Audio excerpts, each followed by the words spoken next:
bless your new home. God will bless your mother-in-law.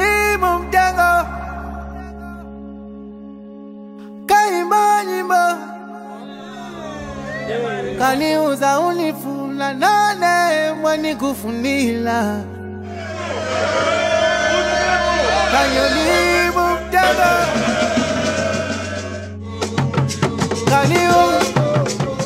Kaniuza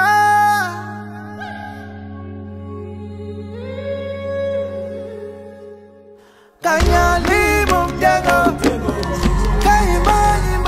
Kaniuza unifula nane mwani kufunila Kanyolimu mtego Kaniuza mutima wako ni wanga. Prince, life, love, success, joy, peace, victory, royalty. Prince.